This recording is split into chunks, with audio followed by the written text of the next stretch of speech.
Hi friends, ಎಲ್ರಿಗೂ ನಮಸ್ಕಾರ. Success life Kannada ಚಾನಲ್ನ ಈ ಮತ್ತೊಂದು ವಿಡಿಯೋಗೆ ಎಲ್ರಿಗೂ ಸ್ವಾಗತ. ಜೀವನದಲ್ಲಿ ತುಂಬ ನೊಂದಿದ್ದೀರಾ? ಜೀವನದಲ್ಲಿ ಸೋತು ಸೋತು ಕಂಗಾಲಾಗಿದ್ದೀರಾ? ಜೀವನವೇ ಬೇಡು ಅಂತ ರೋಸಿ ಹೋಗಿದ್ದೀರಾ? ಈ ಜೀವನವೇ ಸಾಕಾಯ್ತಲ್ಲಪ್ಪ ಅಂತ ನೋವಿನಲ್ಲಿಯೇ ಕಣ್ಣೀರಿನಲ್ಲಿಯೇ ಕೈ ತೊಳಿತಾ ಇದ್ದೀರಾ? ಹಾಗಾದರೆ ನೀವು ಸರಿಯಾದ ವಿಡಿಯೋ ಮೇಲೇ ಕ್ಲಿಕ್ ಮಾಡಿದ್ದೀರಾ. ನಿಮ್ಮ ಜೀವನದ ಎಷ್ಟೇ ನೋವುಗಳನ್ನು, ಎಷ್ಟೇ ಸಮಸ್ಯೆಗಳನ್ನು ಒಂದೇ ಸಮನೆ ನಿವಾರಣೆ ಮಾಡೋದಕ್ಕೆ ಅಂತ ಈ ವಿಡಿಯೋನ ನಾವು ತಂದಿದ್ದೀವಿ. ಈ ವಿಡಿಯೋದಲ್ಲಿರುವ 2 ಕಥೆಗಳನ್ನು ನಾವು ನಿಮಗಾಗಿ ತಂದಿದ್ದೀವಿ. ಈ 2 ಕಥೆಗಳನ್ನು ನೀವು ಚೆನ್ನಾಗಿ ಮನಸ್ಸಿಟ್ಟು ಕೇಳಿದರೆ ನಿಮ್ಮಲ್ಲಿರುವ ಎಲ್ಲ ನೋವುಗಳು, ಎಲ್ಲ ಸಮಸ್ಯೆಗಳು, ಸಂಕಷ್ಟಗಳು, ಬೇಜಾರನ್ನು ನೀವು ಖಂಡಿತವಾಗ್ಲೂ ಶಾಶ್ವತವಾಗಿ ದೂರವನ್ನಾಗಿಸಬಹುದು. ಬನ್ನಿ ಹಾಗಾದರೆ ಕತೆ ಕಡೆಗೆ ಬರೋಣ. ಮೊದಲನೇ ಕತೆ. ಒಂದೂರಲ್ಲಿ ಒಬ್ಬ ವ್ಯಕ್ತಿ ಇರ್ತಾನೆ. ಅವನು ತುಂಬಾ ಪ್ರಾಮಾಣಿಕ, ತುಂಬಾ ಒಳ್ಳೆಯವನು. ದೇವರ ಮೇಲೆ ಅಗಾಧ ಭಕ್ತಿಯನ್ನು ಇಟ್ಕೊಂಡಿರ್ತಾನೆ. ಯಾವಾಗಲೂ ದೇವರ ಮೇಲೆ ತುಂಬಾ ಪ್ರಾರ್ಥನೆ ಮಾಡೋದು, ದೇವರನ್ನು ಭಕ್ತಿಯಿಂದ ಬೇಡ್ಕೊಳ್ಳೋದು. ದೇವರೇ, ನನಗೆಲ್ಲ ನೀನೇ, ನಿನ್ನೆ ಬಿಟ್ಟರೆ ನನಗೆ ಯಾರೂ ಇಲ್ಲ, ಎಲ್ಲ ಶಕ್ತಿಯೂ ನೀನೇ, ನನ್ನ ಯುಕ್ತಿಯೂ ನೀನೇ. ನನಗೆ ಯಾವುದೇ ಕಾರಣಕ್ಕೂ ಯಾವುದೇ ದಾರಿಯಲ್ಲಿ ಕಷ್ಟವನ್ನುಂಟು ಮಾಡಬೇಡಪ್ಪ. ನನ್ನ ಎಲ್ಲ ದಾರಿಯಲ್ಲಿ ಒಳ್ಳೆಯದೇ ಆಗಲಿ, ನನ್ನ ಭವಿಷ್ಯ ಉಜ್ವಲವಾಗಲಿ ಅಂತ ಪ್ರತಿದಿನ ಪ್ರತಿಕ್ಷಣ ಕೆಲಸಕ್ಕೆ ಹೋಗುವಾಗಲೂ, ಕೆಲಸದಿಂದ ಬರುವಾಗಲೂ, ಮನೆಗೆ ಬರುವಾಗಲೂ ಕೂಡ ದೇವರನ್ನ ಪ್ರೀತಿಯಿಂದ ಬೇಡ್ಕೋತಾ ಇದ್ದ. ದೇವರಿಂದ ಏನೂ ಇಲ್ಲ ಅಂತ ನಂಬಿದ್ದ ಆ ವ್ಯಕ್ತಿ ತುಂಬಾ ಒಳ್ಳೆಯ ಕೆಲಸದಲ್ಲಿದ್ದ. ತುಂಬಾ ಒಳ್ಳೆಯ ಸಂಬಳ ಕೂಡ ಆ ವ್ಯಕ್ತಿಗೆ ಇತ್ತು. ಮನೆಗೆ ಬರುವಾಗ ತಿನ್ನೋದಕ್ಕೆ ಏನೇನೋ ತರ್ತಾ ಇದ್ದ. ಆ ವ್ಯಕ್ತಿ ತುಂಬಾ ನಿಷ್ಠಾವಂತ ಮತ್ತು ಪ್ರಾಮಾಣಿಕತೆಯಿಂದ ಕೆಲಸ ಮಾಡ್ತಾ ಇದ್ದ. ಒಂದು ದಿನ ಆ ವ್ಯಕ್ತಿ ಮತ್ತೊಂದು ಕಂಪ್ನಿಯಲ್ಲಿ ಇಂಟರ್ವ್ಯೂಗೆ ಅಂತ ಹೋಗ್ತಾನೆ. ಆ ಇಂಟರ್ವ್ಯೂ ಕೊಟ್ಟ ನಂತರ ಅವನಿಗೆ ತುಂಬಾ ವಿಶ್ವಾಸ ಇತ್ತು, ನನಗೆ ಈ ಕೆಲಸ ಸಿಕ್ಕೇ ಸಿಗತ್ತೆ. ಅಷ್ಟೇ ಅಲ್ಲ, ನನಗಿರೋ ಈಗ ಸಂಬಳಕ್ಕಿಂತ ಮತ್ತೆ 25,000 ಸಂಬಳ ಹೆಚ್ಚಿರುವ ಕೆಲಸ ನನಗೆ ಖಂಡಿತವಾಗ್ಲೂ ಸಿಕ್ಕೇ ಸಿಗತ್ತೆ. ಆ ಭಗವಂತ ನನ್ನ ಕೈ ಯಾವತ್ತೂ ಬಿಡೋದಿಲ್ಲ ಅಂತ ತುಂಬಾ ದೇವರನ್ನು ನಂಬಿದ್ದ ಆ ವ್ಯಕ್ತಿ ಆ ದಿನದ ಕೆಲಸವನ್ನು ಮುಗಿಸ್ಕೊಂಡು, ಅಷ್ಟೇ ಅಲ್ಲದೆ ಅದೇ ದಿನ ತನ್ನ ಇಂಟರ್ವ್ಯೂವನ್ನು ಕೊಟ್ಟು ಮನೆಗೆ ಬರುವಾಗ ದೇವರಿಗೆ ಮತ್ತೆ ಪ್ರಾರ್ಥನೆ ಮಾಡ್ತಾನೆ. ದೇವರೇ, ನಾನು ಇವತ್ತು ಕೊಟ್ಟಿರೋ ಇಂಟರ್ವ್ಯೂ ಪಾಸ್ ಆಗಬೇಕು, ನನಗೆ ಆ ಕಂಪ್ನಿಯಿಂದ ನಾಳೆ ಕಾಲ್ ಬಂದೇ ಬರಬೇಕು. ನಿನ್ನ ದಯೆ ಇದ್ದರೆ ನನಗೆ ಆ ಕೆಲಸ ಸಿಕ್ಕೇ ಸಿಗತ್ತೆ.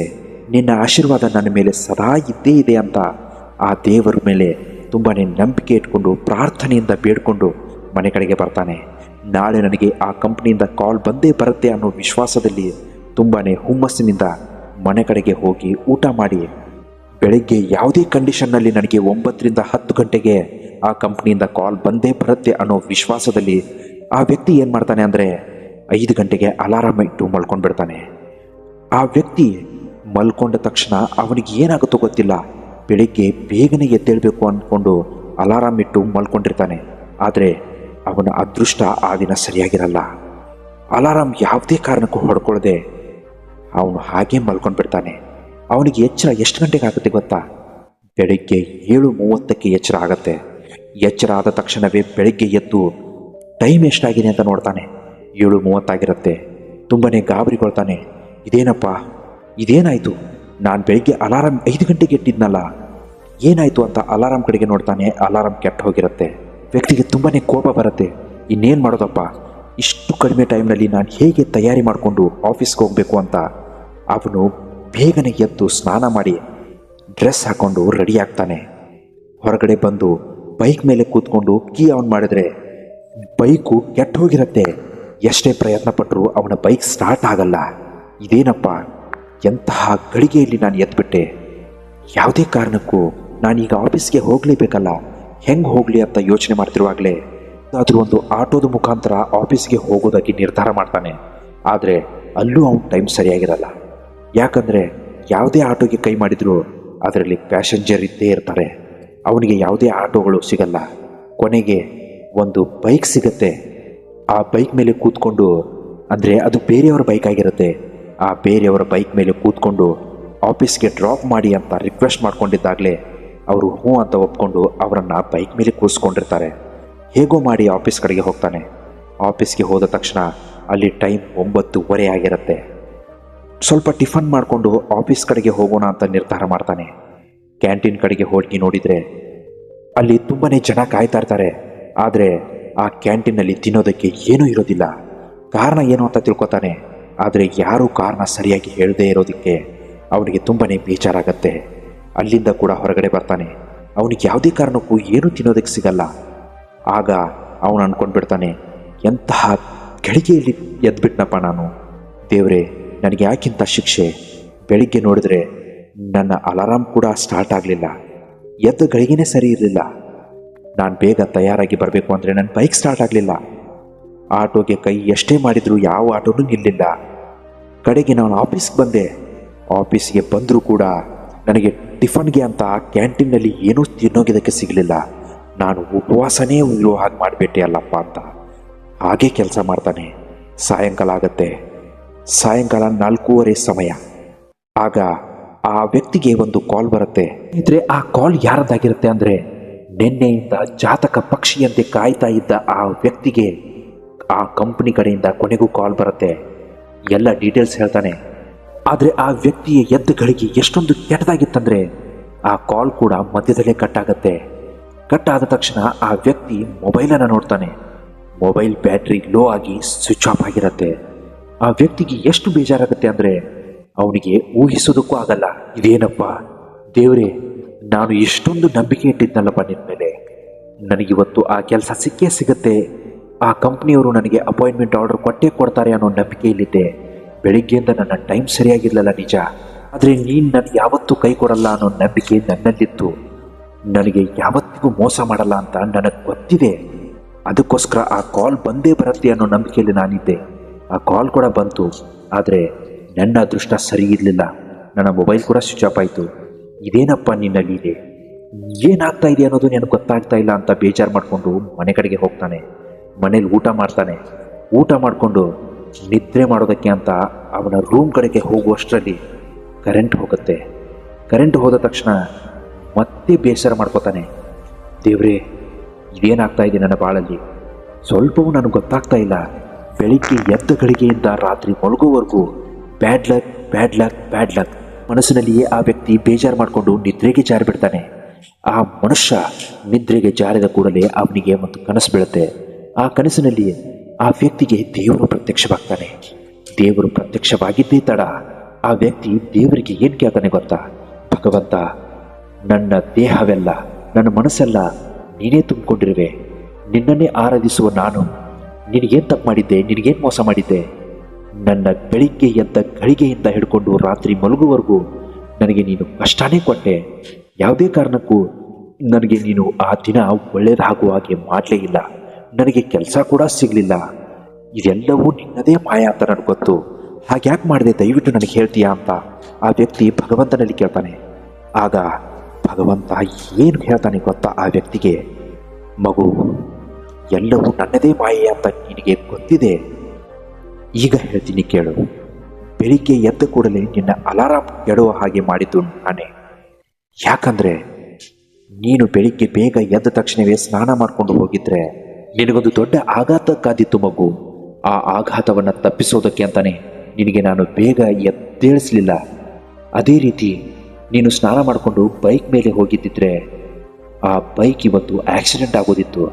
ಅದನ್ನು ಕೂಡ ನಾನು ಇವತ್ತು ತಪ್ಪಿಸಿಬಿಟ್ಟೆ. ಅಷ್ಟೇ ಅಲ್ಲ ಮಗು, ನೀನು ಟಿಫನ್ಗೆ ಅಂತ ಕ್ಯಾಂಟೀನ್ಗೆ ಹೋದೆ. ಆದರೆ ಕ್ಯಾಂಟೀನಲ್ಲಿ ಏನಾಗಿತ್ತು ಗೊತ್ತಾ? ಅವ್ರು ಮಾಡಿದ್ದ ಅಡಿಗೆಯಲ್ಲಿ ಹಲ್ಲಿ ಬಿದ್ದು ಅಡಿಗೆ ಎಲ್ಲ ಕೆಟ್ಟು ಹೋಗಿತ್ತು. ಯಾರು ತಿನ್ನೋದು ಬೇಡ ಅಂತ ಆ ಕ್ಯಾಂಟೀನ್ನವರು ಆ ಅಡಿಗೆಯನ್ನು ಒಳಗೆ ಇಟ್ಬಿಟ್ಟು ಇವತ್ತು ಕ್ಯಾಂಟೀನ್ನಲ್ಲಿ ಟಿಫನ್ ಇಲ್ಲ, ಇವತ್ತು ಕ್ಯಾಂಟೀನ್ಗೆ ರಜೆ ಕೊಡಲಾಗಿದೆ ಅಂತ ಅವರು ಎಲ್ಲರ ಜೀವವನ್ನು ಉಳಿಸಿಬಿಟ್ಟಿದ್ರು. ಅದನ್ನು ನೀನು ತಿಂದಿದ್ರೆ ನೀನು ಕೂಡ ಇವತ್ತು ಅಸ್ವಸ್ಥನಾಗ್ತಿದ್ದೆ. ಅಷ್ಟೇ ಅಲ್ಲ ಮಗು, ನಿನ್ನ ಕಾಲ್ ನಾನು ಯಾಕೆ ಆ ದಿನ ಕಟ್ ಮಾಡಿಸಿದೆ, ನಿನ್ನ ಮೊಬೈಲ್ ಯಾಕೆ ಸ್ವಿಚ್ ಆಫ್ ಮಾಡಿಸಿದೆ ಅಂದರೆ, ಈಗಿರುವ ಸಂಬಳಕ್ಕಿಂತ ಹೆಚ್ಚಿನ ಸಂಬಳ ಕೊಡ್ತೀನಿ ಅಂತ ಆಫರ್ ಮಾಡಿದ್ದ ಆ ಕಂಪ್ನಿಯವರು ಜಗತ್ತನ್ನೇ ಮೋಸ ಮಾಡಿ ನಿನ್ನ ಊರಿನಲ್ಲಿ ಕಂಪ್ನಿಯನ್ನು ಸ್ಥಾಪನೆ ಮಾಡಿದ್ರು. ಇನ್ನು ಕೇವಲ 2-3 ದಿನಗಳಲ್ಲಿ ಅವರ ಎಲ್ಲ ರಹಸ್ಯಗಳು ಪೊಲೀಸರು ಬಯಲು ಮಾಡ್ತಾರೆ. ಬಯಲು ಮಾಡಿದ ತಕ್ಷಣ ಆ ಕಂಪ್ನಿ ಲಾಕ್ ಮಾಡ್ತಾರೆ. ಲಾಕ್ ಮಾಡಿದ ತಕ್ಷಣ ಏನಾಗುತ್ತೆ ಗೊತ್ತಾ? ಅಲ್ಲಿದ್ದ ಕೆಲಸಗಾರರೆಲ್ಲರೂ ಬೀದಿಗೆ ಬರ್ತಾರೆ. ಈಗ ನೀನು 2-3 ದಿನಗಳಲ್ಲಿ ಆ ಕಂಪ್ನಿಯ ಆಫರ್ ಲೆಟರ್ನ ತಗೊಂಡು ಒಂದು ವೇಳೆ ಕೆಲಸಕ್ಕೆ ಹೋಗಿದ್ದೆ ಆದರೆ ಈ ಕೆಲಸ ಬಿಟ್ಟು ನೀನು ಆ ಕಂಪ್ನಿಯಲ್ಲಿ ಜಾಯ್ನ್ ಆಗ್ತಾ ಇದ್ದೆ. ಆಗ ನಿನ್ನ ಗತಿ ಅಷ್ಟೇ. ಈಗ ನೀನು ಮಾಡ್ತಾ ಇದೆಯಲ್ಲ ಆ ಕೆಲಸಕ್ಕೂ ನೀನು ರಾಜೀನಾಮೆ ಕೊಟ್ಟು ಈ ಕೆಲಸಕ್ಕೆ ಸೇರ್ತಾ ಇದ್ದೆ. ಆಮೇಲೆ ಈ ಕೆಲಸನೂ ಇಲ್ಲ, ಆ ಕೆಲಸನೂ ಇಲ್ಲ. ನೀನು ನನ್ನ ಪ್ರೀತಿಯ ಭಕ್ತ ಅಲ್ವಾ ಮಗು? ನನ್ನ ಪ್ರೀತಿಯ ಭಕ್ತರಿಗೆ ಯಾವುದೇ ಕಾರಣಕ್ಕೂ ಮೋಸ ಆಗಬಾರ್ದು ಅಂತ ನಾನಿವತ್ತು ನಿನ್ನನ್ನು ತಡೆದೆ. ಆ ವ್ಯಕ್ತಿಗೆ ಭಗವಂತ ನಡೆದ ವಿಷಯವನ್ನೆಲ್ಲ ತಿಳಿಸಿ ಹೇಳುತ್ತಿರುವಾಗಲೇ ಆ ವ್ಯಕ್ತಿಗೆ ಎಚ್ಚರವಾಗುತ್ತೆ. ತಕ್ಷಣವೇ ಎಚ್ಚರಗೊಂಡ ಆ ವ್ಯಕ್ತಿಗೆ ಜ್ಞಾನೋದಯವಾಗುತ್ತೆ. ಭಗವಂತ ನನ್ನ ಪಾಲಿಗೆ ಇದ್ದಾನೆ ಅನ್ನೋದು ಅವನಿಗೆ ಆಗ ಅನಿಸ್ಬಿಡುತ್ತೆ. ನನ್ನ ಎಲ್ಲ ಕಷ್ಟಗಳು, ನನ್ನ ಎಲ್ಲ ನೋವುಗಳು ಭಗವಂತನಿಗೆ ಗೊತ್ತು. ಅದೇ ರೀತಿ ನನಗೆ ಭಗವಂತ ಒಳ್ಳೆಯದನ್ನೇ ಮಾಡ್ತಾನೆ ಹೊರತು ಕೆಟ್ಟದ್ದಂತೂ ಮಾಡೋದೇ ಇಲ್ಲ ಅಂತ ಅವನಿಗೆ ಆಗ ಮನವರಿಕೆ ಆಗುತ್ತೆ. ಡಿಯರ್ ಫ್ರೆಂಡ್ಸ್, ಈ ಕಥೆಯ ಉದ್ದೇಶ ಏನು ಅಂದರೆ, ಮನುಷ್ಯನಿಗೆ ಒಳ್ಳೆಯದು ಮತ್ತು ಕೆಟ್ಟದ್ದು ಅವನ ಮನಸ್ಸಿನಲ್ಲೇ ಇರುತ್ತೆ. ಭಗವಂತ ನನಗೆ ಕೆಟ್ಟದ್ದು ಮಾಡ್ತಾ ಇದ್ದಾನೆ, ಒಳ್ಳೆಯವರಿಗೆ ಯಾಕೆ ಕೆಟ್ಟದ್ದಾಗ್ತಾ ಇದೆ, ನನಗೆ ಯಾಕೆ ಕಷ್ಟ ಕೊಡ್ತಾ ಇದ್ದಾನೆ ಆ ದೇವರು ಅಂತ ನಮಗೆ ಒಂದು ಕ್ಷಣದಲ್ಲಿ ಅನಿಸ್ಬಹುದು. ಆದರೆ ಕೆಲವು ದಿನಗಳು, ಕೆಲವು ತಿಂಗಳುಗಳು, ಕೆಲವು ವರ್ಷಗಳು ಕಳೆದ ನಂತರ ನನ್ನ ಪಾಲಿಗೆ ಭಗವಂತ ಇದ್ದಾನೆ, ಆ ಭಗವಂತನೇ ನನ್ನ ಕೈ ಹಿಡಿದು ನಡೆಸ್ತಾ ಇದ್ದಾನೆ ಅಂತ ನಮಗೆ ಆಗ ಅನಿಸುತ್ತೆ. ಡಿಯರ್ ಫ್ರೆಂಡ್ಸ್, ಎರಡನೇ ಕತೆಗೆ ಬರೋದಾದರೆ, ಅದೊಂದು ದೊಡ್ಡ ಸಮುದ್ರ. ಆ ಸಮುದ್ರದಲ್ಲಿ ಒಂದು ದೊಡ್ಡ ಹಡಗು. ಆ ಹಡಗಿನಲ್ಲಿ ಲಕ್ಷಾಂತರ ಜನ ಪ್ರಯಾಣಿಕರು. ಆ ಪ್ರಯಾಣಿಕರಲ್ಲಿ ಒಂದು ಸುಂದರ ಕುಟುಂಬ ಪ್ರಯಾಣ ಮಾಡ್ತಾ ಇರತ್ತೆ. ಒಂದೇ ಕ್ಷಣದಲ್ಲಿ ಆ ಹಡಗಿನಲ್ಲಿ ನೀರು ತುಂಬೋದಕ್ಕೆ ಶುರುವಾಗುತ್ತೆ. ಹಡಗಿನಲ್ಲಿ ತಾಂತ್ರಿಕ ದೋಷದಿಂದ ಹಡಗು ಅಲ್ಲೋಲ ಕಲ್ಲೋಲವಾಗೋದಕ್ಕೆ ಶುರು ಮಾಡುತ್ತೆ. ಇನ್ನೇನು ಹಡಗು ಮುಳುಗುವ ಸಮಯದಲ್ಲಿ ಅಲ್ಲಿದ್ದ ಟೆಕ್ನಿಷಿಯನ್ಸ್ ಹೇಳಿಯೇ ಬಿಡ್ತಾರೆ ಎಲ್ಲ ಪ್ರಯಾಣಿಕರಿಗೂ, ಹಡಗು ಇನ್ನು ಕೆಲವು ಕ್ಷಣಗಳಲ್ಲಿ ಮುಳುಗಿ ಹೋಗಲಿದೆ. ಸೊ ಎಲ್ಲರೂ ಕೂಡ ತಮ್ಮ ತಮ್ಮ ರಕ್ಷಣೆ ಮಾಡ್ಕೊಳ್ಳಿ, ನಮ್ಮ ಕಡೆ ಇರುವ ಲೈಫ್ ಬೋಟ್ಸ್ಗಳನ್ನು ತಗೊಂಡು ನೀವು ಸಮುದ್ರಕ್ಕೆ ಹಾರಿ ನಮ್ಮ ಪ್ರಾಣವನ್ನು ಉಳಿಸ್ಕೊಳ್ಳಿ ಅಂತ ಎಲ್ರಿಗೂ ಕರೆ ಕೊಡ್ತಾರೆ. ಆಗ ಅಲ್ಲಿರುವ ಲೈಫ್ ಬೋಟ್ಸ್ಗಳು ಓಪನ್ ಆಗುತ್ತೆ. ಆ ಬೋಟ್ನಲ್ಲಿ ಕೆಲವುಗಳಂದರೆ 8ರಿಂದ 10 ಜನ ಸಮುದ್ರದ ಮೇಲಿರುವ ಆ ಹಡಗಿನ ಮೇಲಿಂದ ಹಾರಿ ಆ ಲೈಫ್ ಬೋಟ್ಸ್ ಮೇಲೆ ಕೂತ್ಕೊಂಡು ಸುಮಾರು 15ರಿಂದ 20 ಜನ ಸಮುದ್ರದಿಂದ ದಡ ಸೇರಬಹುದಾಗಿತ್ತು. ಹೀಗೆ ಅವ್ರ ಹತ್ರ ಕನಿಷ್ಠ ಅಂದರೆ 15ರಿಂದ 20 ಲೈಫ್ ಬೋಟ್ಸ್ಗಳಿದ್ವು. ಎಲ್ಲರೂ ಅದನ್ನು ಉಪಯೋಗಿಸ್ಕೊಂಡು ತಮ್ಮ ತಮ್ಮ ಪ್ರಾಣವನ್ನು ಉಳಿಸ್ಕೋತಾರೆ. ಆದರೆ ಇನ್ನೂ ಅರ್ಧದಷ್ಟು ಜನ ಅದರಲ್ಲಿರ್ತಾರೆ. ಆ ಅರ್ಧದಷ್ಟು ಜನರಲ್ಲಿ ಒಂದು ಚಿಕ್ಕ ಸಂಸಾರ ಕೂಡ ಇರುತ್ತೆ. ಅಂದರೆ ಗಂಡ, ಹೆಂಡತಿ ಮತ್ತು ಒಂದು ಹೆಣ್ಣು ಮಗು. ಆ 3 ಜನ ಕೂಡ ಆ ಹಡಗಿನಲ್ಲಿ ಪ್ರಾಣಾಪಾಯದಿಂದ ಪಾರಾಗೋದಕ್ಕೆ ಅಂತ ತುಂಬಾನೇ ಹಪಹಪಿಸ್ತಾ ಇರ್ತಾರೆ, ತುಂಬಾನೇ ಕಷ್ಟಪಡ್ತಾ ಇರ್ತಾರೆ. ಇನ್ನು ಕೊನೆಯದಾಗಿ ಒಂದೇ ಒಂದು ಲೈಫ್ ಬೋಟ್ ಉಳಿದಿರುತ್ತೆ. ಆ ಲೈಫ್ ಬೋಟ್ನಲ್ಲಿ ಎಲ್ಲರೂ ಕೂಡ ಹಾರಿ ಅದರ ಮೇಲೆ ಕೂತ್ಕೊಂಡಿರ್ತಾರೆ. ಇನ್ನು ಈ ಕುಟುಂಬದ ಸರದಿಯಾಗಿರುತ್ತೆ. ಆ ಹಡಗಿನ ಟೆಕ್ನಿಷಿಯನ್ಸ್ ಆ ಕುಟುಂಬಕ್ಕೆ ಏನು ಹೇಳುತ್ತೆ ಗೊತ್ತಾ, ಇನ್ನು ಆ ಲೈಫ್ ಬೋಟ್ನಲ್ಲಿ ಒಬ್ಬರೇ ಹೋಗ್ಬೋದು, ನೀವಿಬ್ಬರು ಹೋಗೋಕ್ಕಾಗಲ್ಲ, ಹೆಚ್ಚು ಅಂದರೆ ಒಂದು ಮಗುವನ್ನು ಕರ್ಕೊಂಡು ಹೋಗ್ಬೋದು, ನೀವೇನು ಮಾಡ್ತೀರಾ ನೀವೇ ನೋಡಿ ಅಂತ ಅವರಿಗೆ ಆಪ್ಷನ್ ಕೊಡ್ತಾರೆ. ಆಗ ಆ ದಂಪತಿಗಳಲ್ಲಿ ತಂದೆ ಏನು ಮಾಡ್ತಾನೆ ಗೊತ್ತಾ, ಅವನಿಗಿದ್ದ ಒಬ್ಬಳು ಮಗಳನ್ನು ಸಮುದ್ರದ ಹಡಗಿನ ಮೇಲಿಂದ ಎಸೆದು ಬಿಡ್ತಾನೆ. ಲೈಫ್ ಬೋಟ್ನಲ್ಲಿರುವ ಎಲ್ಲರೂ ಆ ಹುಡುಗಿಯನ್ನು ರಕ್ಷಣೆ ಮಾಡಿಕೊಂಡು ಆ ಲೈಫ್ ಬೋಟ್ ಮೇಲೆ ಕೂಡಿಸ್ಕೊಂಡು ಬಿಡ್ತಾರೆ. ಇನ್ನು ಆ ಇಬ್ಬರು ಗಂಡ ಮತ್ತು ಹೆಂಡತಿಯಲ್ಲಿ ಒಬ್ಬರೇ ಅದರ ಮೇಲೆ ಹೋಗುವಂತಹ ಪರಿಸ್ಥಿತಿಯಲ್ಲಿರುತ್ತೆ. ಆಗ ಗಂಡ ಏನು ಮಾಡ್ತಾನಂದರೆ ಹೆಂಡತಿಯನ್ನು ಬಿಟ್ಟು ಒಬ್ಬನೇ ಆ ಲೈಫ್ ಬೋಟ್ ಮೇಲೆ ಜಿಗಿದು ತನ್ನ ಪ್ರಾಣವನ್ನು ಉಳಿಸ್ಕೊಂಡ್ಬಿಡ್ತಾನೆ. ಹೀಗೆ ಆ ಹಡಗಿನಲ್ಲಿ ಅವನ ಪತ್ನಿಯ ಅಂತ್ಯವಾಗತ್ತೆ. ಸುಮಾರು ವರ್ಷ ಕಳೆದು ಹೋಗುತ್ತೆ. ಅವನ ಒಬ್ಬಳು ಮಗಳು ದೊಡ್ಡವಳಾಗಿ ಬೆಳೆದು ಬಿಡ್ತಾಳೆ. ಹುಡುಗಿ ತುಂಬಾನೇ ಚೆನ್ನಾಗಿ ಓದಿ ವಿದ್ಯಾಭ್ಯಾಸ ತಗೊಂಡು ದೊಡ್ಡ ಹುದ್ದೆಯಲ್ಲಿ ಅಂದರೆ ಸರ್ಕಾರಿ ಹುದ್ದೆಯಲ್ಲಿ ಸೇರ್ಕೋತಾಳೆ. ಅವಳಿಗೆ ಎಲ್ಲವೂ ಸಿಗತ್ತೆ. ತನ್ನ ತಂದೆ ಅವನಿಗೆ ಎಲ್ಲವನ್ನೂ ಕೊಟ್ಟಿರ್ತಾರೆ. ಅವನಿಗೆ ಒಳ್ಳೆಯ ವಿದ್ಯಾಭ್ಯಾಸ ಕೊಟ್ಟು, ಒಳ್ಳೆಯ ಬಟ್ಟೆಗಳನ್ನು ಕೊಟ್ಟು, ಅವನಿಗೆ ಏನೂ ಕಡಿಮೆ ಆಗದಂತೆ ನೋಡ್ಕೊಂಡಿರ್ತಾರೆ. ಆ ಹುಡುಗಿಗೆ ಎಲ್ಲ ಇದ್ದು ಅಮ್ಮ ಇಲ್ಲ ಅನ್ನೋ ಕೊರಗು ತುಂಬಾನೇ ಕಾಡ್ತಾ ಇರತ್ತೆ. ಅಷ್ಟಕ್ಕೂ ಆ ಹುಡುಗಿ ತನ್ನ ಪ್ರಾಣವನ್ನು ಉಳಿಸ್ಕೊಂಡು, ತನ್ನ ತಂದೆ ನಮ್ಮಮ್ಮನನ್ನು ಹಡಗಿನಲ್ಲೇ ಬಿಟ್ಟು ನನ್ನನ್ನು ಮಾತ್ರ ಉಳಿಸ್ಕೊಂಡು ತನ್ನ ಪ್ರಾಣವನ್ನು ಉಳಿಸ್ಕೊಂಡು ಬಿಟ್ರಲ್ಲ ಅನ್ನೋ ಕರುಗು ಆ ಹುಡುಗಿಯಲ್ಲಿ ಕಾಡ್ತಾನೆ ಇರುತ್ತೆ. ಹೀಗೆ ಒಂದು ದಿನ ಆ ಹುಡುಗಿ ತನ್ನ ತಂದೆ ರೂಮ್ನಲ್ಲಿ ಏನೋ ಕೆಲಸಕ್ಕೆ ಅಂತ ಹೋಗಿರ್ತಾಳೆ. ಅವರಪ್ಪ ಇರೋದಿಲ್ಲ, ಬೇರೆ ಕೆಲಸಕ್ಕೆ ಅಂತ ಹೋಗಿರ್ತಾರೆ. ಏನೋ ಹುಡುಕಲು ಹೋಗಿ ಅವರ ತಂದೆಯ ಒಂದು ಡೈರಿ ಆ ಹುಡುಗಿಗೆ ಸಿಗತ್ತೆ. ಆ ಹುಡುಗಿಗೆ ಸಿಕ್ಕ ನಂತರ ಆ ಹುಡುಗಿ ಅದನ್ನು ತನ್ನ ರೂಮ್ನಲ್ಲಿ ತಗೊಂಡು ಬಂದು ಆ ಡೈರಿಯನ್ನು ಓಪನ್ ಮಾಡಿದಾಗ ಅವಳ ತಂದೆ ಆ ಡೈರಿಯಲ್ಲಿ ಹೀಗೆ ಬರೆದಿರ್ತಾರೆ: ನನ್ನ ಪ್ರಾಣಕ್ಕಿಂತ ಹೆಚ್ಚಾಗಿ ಪ್ರೀತಿಸುತ್ತಿದ್ದ ನನ್ನ ಹೆಂಡತಿಯೇ, ಈಗೋ ನಾನು ನಿನಗೆ ಕ್ಷಮೆಯನ್ನು ಕೇಳ್ತಾ ಇದ್ದೀನಿ.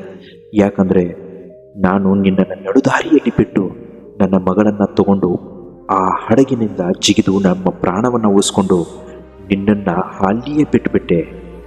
ದಯವಿಟ್ಟು ನನ್ನನ್ನು ಕ್ಷಮಿಸ್ಬಿಡು. ನಾನು ಉದ್ದೇಶಪೂರ್ವಕವಾಗಿ ಆ ಕೆಲಸ ಮಾಡಲಿಲ್ಲ. ನೀನು ಕಾಯಿಲೆಯಿಂದ ಬಳಲ್ತಾ ಇದ್ದೆ.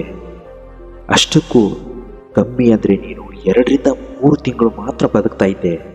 ಹೇಗೋ ನಿನ್ನ ಪ್ರಾಣ ಹೋಗ್ತಾನೇ ಇತ್ತು. ಆದರೆ ಬಾಳಿ ಬದುಕಬೇಕಾಗಿರುವ ನನ್ನ ಮಗಳ ಭವಿಷ್ಯ ಕೂಡ ನನಗೆ ಅಷ್ಟೇ ಮುಖ್ಯ ಆಗಿತ್ತು. ಚೆನ್ನಾಗಿ ಓದಿಸ್ಬೇಕು, ಚೆನ್ನಾಗಿ ಯಾವುದಾದ್ರೂ ಒಂದು ಒಳ್ಳೆಯ ಹುದ್ದೆಯಲ್ಲಿ ಸೇರಿಸ್ಬೇಕು ಅಂತ ನಿನ್ನ ಆಸೆ, ಬಹುದಿನದ ಆಸೆ ನಾನು ಈಡೇರಿಸಲೇಬೇಕಾಗ್ತಲ್ವಾ? ನನ್ನ ಹೆಂಡತಿಯ ಆಸೆಯನ್ನು ನಾನು ಈಡೇರಿಸದೇ ಇದ್ರೆ ನಾನು ಯಾವ ಗಂಡ? ಹೆಂಡತಿಗೆ ಪ್ರೀತಿಯ ಗಂಡನಾಗಿ ಮತ್ತು ಮಗಳಿಗೆ ಪ್ರೀತಿಯ ಅಪ್ಪನಾಗಿ ಮಾಡಬೇಕಾಗಿರೋ ಕರ್ತವ್ಯವನ್ನು ನಾನು ಮಾಡಲೇಬೇಕಾಗಿತ್ತಮ್ಮ. ಅದಕ್ಕೋಸ್ಕರ ನಾನು ನಿನ್ನನ್ನು ಅಲ್ಲಿಯೇ ಬಿಟ್ಟು ನನ್ನ ಮಗಳನ್ನು ಕರ್ಕೊಂಡು ಬಂದೆ. ಅಷ್ಟಕ್ಕೂ ನಿನ್ನ ಆಸೆಯನ್ನು ನಾನು ಈಡೇರಿಸದೇ ಬಿಟ್ಟಿಯೇ. ನನ್ನ ಕರ್ತವ್ಯವನ್ನು ನಾನು ಚೆನ್ನಾಗಿ ಮಾಡಿ ಮುಗಿಸಿದ್ದೀನಿ. ನನ್ನ ಮಗಳು ಇವತ್ತು ದೊಡ್ಡ ಹುದ್ದೆಯಲ್ಲಿದ್ದಾಳೆ. ಅವಳಿಗೆ ಸುಮಾರು 1.5 ಲಕ್ಷ ರೂಪಾಯಿ ಸಂಬಳ ಇದೆ. ಅವಳಿಗೆ ನಾನು ಮಾಡಬೇಕಾಗಿರುವ ಕರ್ತವ್ಯವನ್ನು ಚೆನ್ನಾಗಿ ಮಾಡಿ ಮುಗಿಸಿದ್ದೀನಿ. ಒಬ್ಬ ತಂದೆಯಾಗಿ, ನಿನಗೆ ಒಬ್ಬ ಪ್ರೀತಿಯ ಗಂಡನಾಗಿ ನನ್ನ ಸಂಸಾರವನ್ನು ಚೆನ್ನಾಗಿ ನಿಭಾಯಿಸಿದ್ದೀನಿ. ನನ್ನನ್ನು ದಯವಿಟ್ಟು ಕ್ಷಮಿಸಿಬಿಡಮ್ಮ. ನಾನು ಯಾವತ್ತಿಗೂ ಅಂತಹ ತಪ್ಪು ಮಾಡಬಾರ್ದಿತ್ತು. ಆದರೆ ಮುಂದೆ ನನ್ನ ಮಗಳ ಭವಿಷ್ಯ ನನಗೆ ಕಾಣ್ತಾ ಇತ್ತು. ಅದಕ್ಕೋಸ್ಕರ ನಾನು ಆ ಕೆಲಸ ಮಾಡಿದೆ. ನನ್ನ ಮಗಳಲ್ಲಿ ನಾನಿವತ್ತು ನಿನ್ನನ್ನು ನೋಡ್ತಾ ಇದ್ದೀನಿ ಅಂತ ಆ ತಂದೆ ಒಂದು ಪುಸ್ತಕದಲ್ಲಿ, ಅಂದರೆ ಡೈರಿಯಲ್ಲಿ ಬರೆದಿಟ್ಟಿದ್ರು. ಅದನ್ನು ನೋಡ್ತಾ ಆ ಮಗಳ ಕಣ್ಣಲ್ಲಿ ನೀರು ಬರುತ್ತೆ. ತುಂಬಾ ಸಾರ್ಥಕ ಅನಿಸ್ಬಿಡುತ್ತೆ ಆ ಮಗಳ ಬದುಕು. ಮತ್ತೊಂದು ವಿಡಿಯೋದೊಂದಿಗೆ ಮತ್ತೊಮ್ಮೆ ಭೇಟಿಯಾಗ್ತೀವಿ. ಚಾನಲ್ನ ಸಬ್ಸ್ಕ್ರೈಬ್ ಮಾಡಿಲ್ಲ ಅಂದರೆ ದಯವಿಟ್ಟು ಸಬ್ಸ್ಕ್ರೈಬ್ ಮಾಡ್ಕೊಳ್ಳೋದನ್ನು ಮರಿಬೇಡಿ. ನಮಸ್ಕಾರ, ಎಲ್ರಿಗೂ ಒಳ್ಳೆಯದಾಗಲಿ.